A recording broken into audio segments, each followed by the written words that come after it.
Hey YouTube, what's up? Finally got to the ICS AK74M review because I've skirmished with it last week. Before I go on to the review, yep, I know there's always some funny introduction, but here's another funny introduction. I really cannot speak too well today. I don't know why. I'm doing quite well so far. I'm only 20 seconds into the video and I haven't stammered. I'm doing amazing. Right. So I'm sorry if I keep stuttering. So basically, this is going to be a full-length review, probably about 15-minute mark, something like that, of the ICS AK74M. This is their new model. The way it differs from their old model is it has different material constructing the solid side-folding buttstock and the forward handguard and the upper gas tube segment there. So basically these parts are made of a different material. Also, the stock is a side folder. I'll show you more on that later on. So, I guess I'll just go over the basic construction things, which is what everyone tends to go through first, so I think I'll just follow the regular Airsoft review fashion, because I like doing that. The buttstock is composed of a very sturdy nylon fibre, and like I said, it does fold to the left side. It's very sturdy, it isn't going to wobble, or it does not wobble whatsoever. It's very strongly fixed in there. The rear sling mount is also attached to the right side of the stock, and the front sling mount is further up the front, but we'll get to that later on. So very good stock. The pistol grip and trigger assembly. The pistol grip is composed of another nylon fibre, which isn't quite the same material as the butt, but it's still sturdy enough.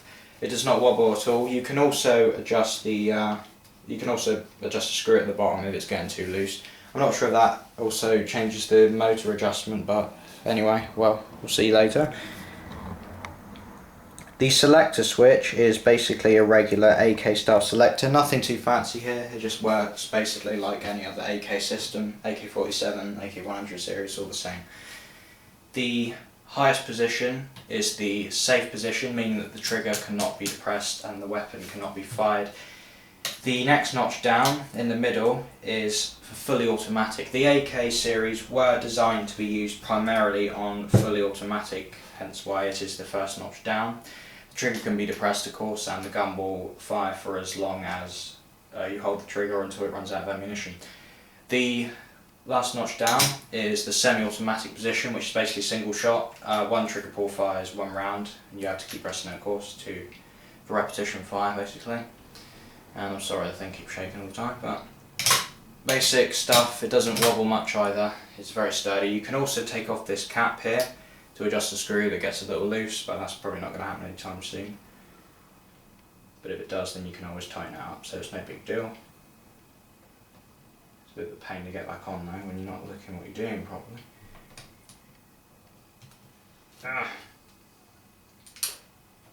Okay, this is not going well. There we go, try and put it in the wrong way. Sorry about that.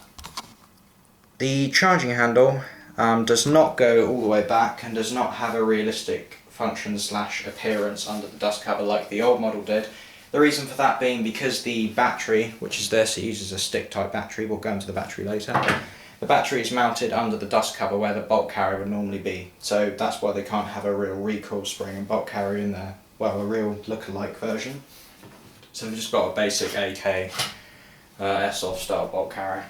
The hop-up is located, like most AKs are, as far as I know, under the charging handle. So simply pull it back, and then this little tab here slides backward and forward. Have it all the way back, that's hop all the way on. It only moves about 3/4 of an inch. So if you slide it all the way forward, that's the hop-up off, and it also basically sort of sets your hop up. It's a very good hop-up system. I found it to be quite good. It really does, it is very sensitive as well, so it'll go up and down with not much adjustment whatsoever. The rear sights are basic AK sights as well. They are graduated to 1000 meters. Obviously you're not going to be shooting that far, but it's just for realism's sake.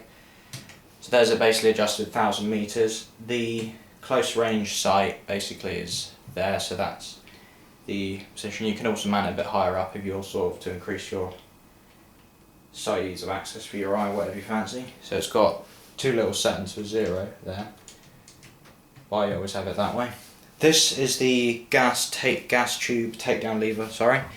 It works just like the real AK, simply flip it up about 90 degrees and that will enable you to lift off the gas tube. Unfortunately mine is a little stiff, so I actually have to undo this screw which is located on the other side there to get it off. So it is a pain to do it, so I'm not going to do it because you'll get bored watching me do it. Onto the gas tube area and the foregrip. They're both the sort of the poly style material is constructed of a tough nylon fibre composite plastic. I managed to say all that in one go. Yeah, so that's that basically. It's very sturdy, it doesn't wobble at all. The gas block assembly and the front sight and flash hider slash compensator, cleaning rod and all that stuff, what you can see on the screen now is all made of metal. So it's completely full metal assembly, apart from the furniture of course. The flash hider can be removed by depressing a little pin up the front here, which you can see there. You can also, I don't know, I'm not quite sure if it's a clockwise or counterclockwise, I've never tried to take it off, I don't intend to either. The front sight post is protected by two sight protectors. You can also adjust it for elevation by screwing it up and down with a special tool, which is included when you buy the whole gun normally, but I didn't get it because I'm not going to adjust the front sight anyway. The cleaning rod underneath doesn't actually function, it's fake. You can remove it by undoing an Allen screw, and then it will just slide out, but there's no real need because you can't clean the barrel with it anyway. And I wouldn't suggest using anything metal to clean barrels, even if you could. So that's basically it for the external. So externally it gets a whole 10 points for me. I've not seen a better looking AK for the money. It's definitely a very good looking AK. The metal is very good quality. I haven't found any crappy metal on it. So now I will move the camera and we will go into functionality. Oh yeah, I almost forgot. I will just show you the trades as well. There are no actual big ICS logos on it, which is very nice if you want a realistic looking AK. As you can see here, they all each have their own individual serial numbers. This little arrow with the triangle is the Ishmash stamp, which is where they're produced in the Ishmash weapons factory in Ishevsk, Russia. So it's made to mimic that, which is a very nice feature. The only ICS trades, it actually took me months to find this. You probably won't be able to see it at all, but it does say ICS made in Taiwan at the trigger guard, but it's very faint, so you won't even notice it at all. But now that's done, I'll put the gun back over here. Lift this up. Right, I'll go into sort of the more performance kind of talk, whatever you want to call it. All my reviews are non-scripted, so please bear with me. Mag that comes with it. This is not the magazine that comes with it. The magazine that comes with it is a 550 round high cap, and there are mixed opinions on how well that functions. I've never tried this gun with it because mine didn't come with it. The reason for that being that mine only came with the gun and not anything else, because I got £110 knocked off it. And I wouldn't use the high cap anyway, so I don't really care if I didn't have it. The magazines I'm currently using are these. These are Gmp mid caps. They are supposed to hold about 100 rounds, I think, but I only load mine to 50 because they can have spring problems. They don't always, but just to be on the safe side, I don't really want to get a jammed up magazine. I don't carry a cleaning rod, so it goes in like any other AK. Holds 50 rounds, like I said, I think, can't remember, but slide it in, slide the front end in first, and of course, I'm sorry, trying to get on the camera because I can't even see the screen. The magazine releases, of course, this little tab here. Just press it forward and arc the magazine out like that. It's not as difficult as it looks to get it in and out. With a bit of practice, you can do it no problem. Functions very well. The Gmp magazines fit perfectly. They do not wobble. And if you're wondering what that is, I always number my magazines, so if I get a problem, I know which one it is. Removing your magazine. There's your little feed tube with the BBs going. It does fit very flushly with the, don't know what you'd call that bit, sort of the opening where the BBs come out. So when you insert it, of course, this spring is depressed and the BBs shoot up. These magazines have very good springs, release springs on them. They do function very reliably.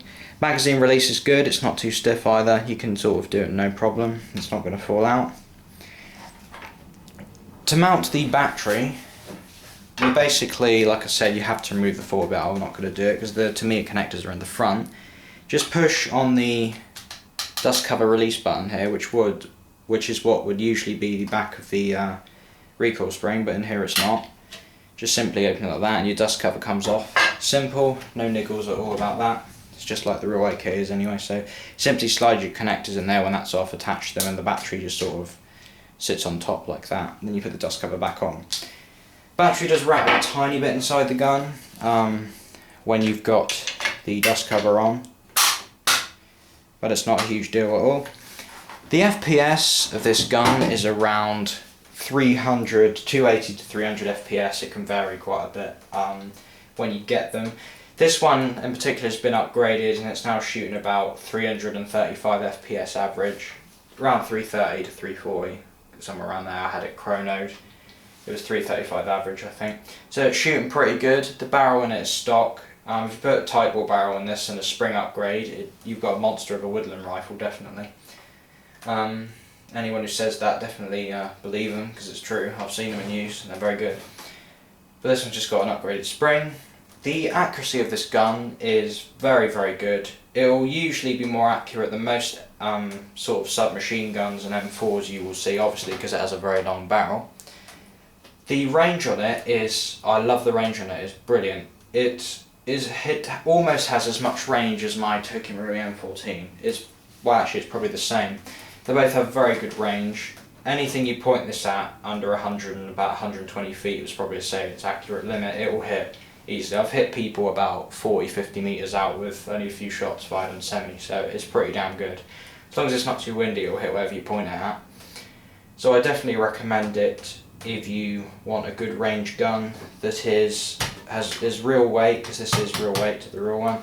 Hop-up's very effective. If you want a very realistic looking AK, definitely go for this. The internals are not amazing stock, but they are good enough. You can upgrade it, it's not too difficult, because ICS can be a little bit finicky on parts, but once you've got the right info and put the right upgrades in, it's a very good gun.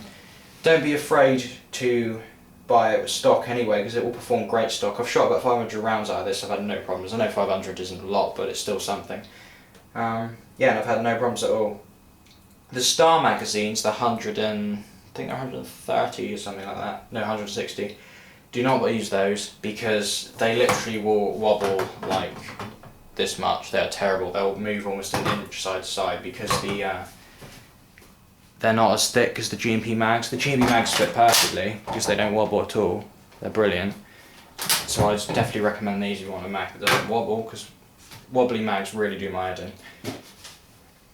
So to conclude, definitely go for this gun. If you want a nice realistic AK that functions very well for not too much money, then definitely go after this one.